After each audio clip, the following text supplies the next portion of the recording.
When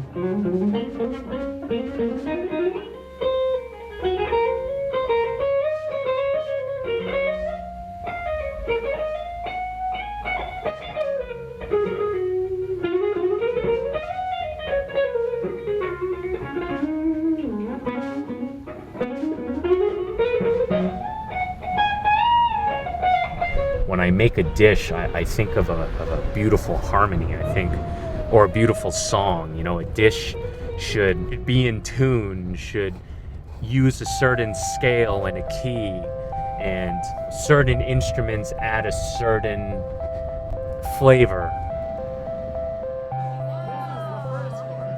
Yes. All right. So, this is what I call a Grand Marnier lobster roll. All right, cheers. Cheers.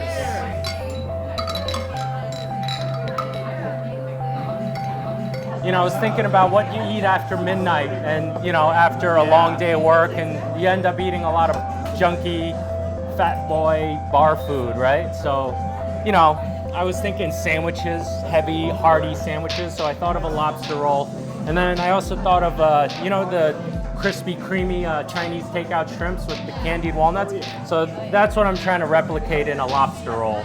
So you got the Grand Marnier sauce, poached lobster, candied walnuts, masago for a little bit of that crunch in each bite on pretzel bread. All right, I'm gonna start working on the next course. All right. I always talk about this thing about my cooking is kind of very primal. You know, I always believe that cooking was, and the act of eating is something we share with our oldest ancestors. It's something very primal. And when people come to eat at Mira, I want them to be satisfied on that primal level. You know, it's just when they eat that food, they really go like, you know, that was really good, you know, and they don't necessarily need to talk about how sophisticated or complex the dish was. It was just a piece of food that was satisfying.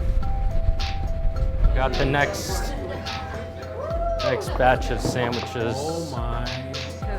Oh, Yes. yeah, toast is like the new thing. Like, when did toast So we got Taiwanese pork chop, crispy fried pork chop. We got Thai sour mustard, sauteed with garlic and sugar.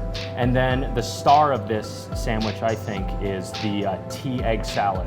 So rather than a conventional egg salad, I took Chinese tea eggs that were soaked in a soy flavored broth overnight and made egg salad with that, with Japanese Kewpie mayonnaise and 5 spice and a little lemon juice.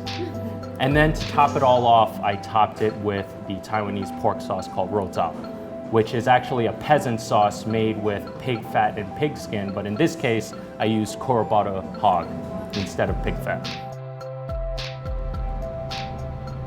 I remember one of my favorite movies growing up was Bill and Ted's Excellent Adventure, and I thought Bill was the coolest guy. I actually wanted my name to be changed to Bill, and I wanted blonde hair. I wanted to be in a typical Caucasian American. It's not a matter of do I keep my heritage in mind. It's a matter of that's what I know. That's just what's built into me. All right, last but not least, we got the Korean beef bulgogi cheesesteaks. Oh yeah. You know I've been waiting for this. I smell it. I smell the kimchi. Look how pretty that is. So beautiful. This is a cheap hoagie, all right? This is the bread that you get like 4 for $1, and I purposely went for this bread because I think that cheap bread kind of makes a good cheesesteak, ironically, right? And then we got the beef bulgogi, you know, using the Korean recipe that every Korean mom knows, right? And we got some aged cheddar cheese, and then we got kimchi. You know, I didn't think cooking could be expression until maybe like a year ago, and I've been doing it professionally for 10 years now. And it was a job. It was something I was pretty good at. It was something that I found fun, but as far as being something artistic and expressive, really hasn't happened until very recently, where I guess I have enough tools in my arsenal, that I can properly express myself.